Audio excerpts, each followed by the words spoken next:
একাত্তরের স্বাধীনতা যুদ্ধের আগে আমরা যেরকম বাঙালিদের মধ্যে যে আমরা হিন্দু, মুসলমান, বৌদ্ধ, খ্রিস্টান যারা বৈষম্য পাকিস্তানের যে বৈষম্য বাঙালিদের উপর যে বৈষম্য ধরনের আচরণ করত, এটা প্রতিবাদ করার জন্য আমরা সকলে হিন্দু, মুসলমান, খ্রিস্টান, বৌদ্ধ সকলে একসাথে প্রতিবাদ করছিলাম এবং যুদ্ধে সবাই ঝাঁপিয়ে পড়ছিল।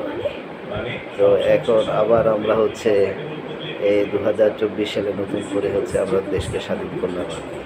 এখানে হিন্দু ও তারপরে মুসলমান, বৌদ্ধ, খ্রিস্টান সকলেই আমরা সকলের প্রচেষ্টায় আর কি।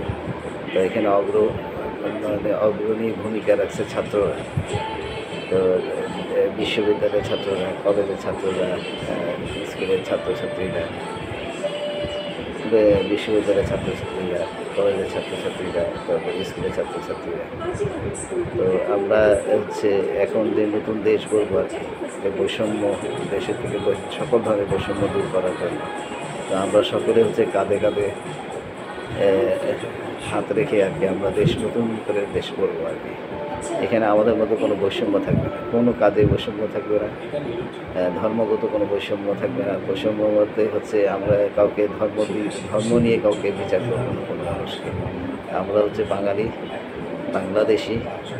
বাংলাদেশিরা সবাই কাঁধে কাঁধ মিলিয়ে দেশ গড়ার কাজ করবো।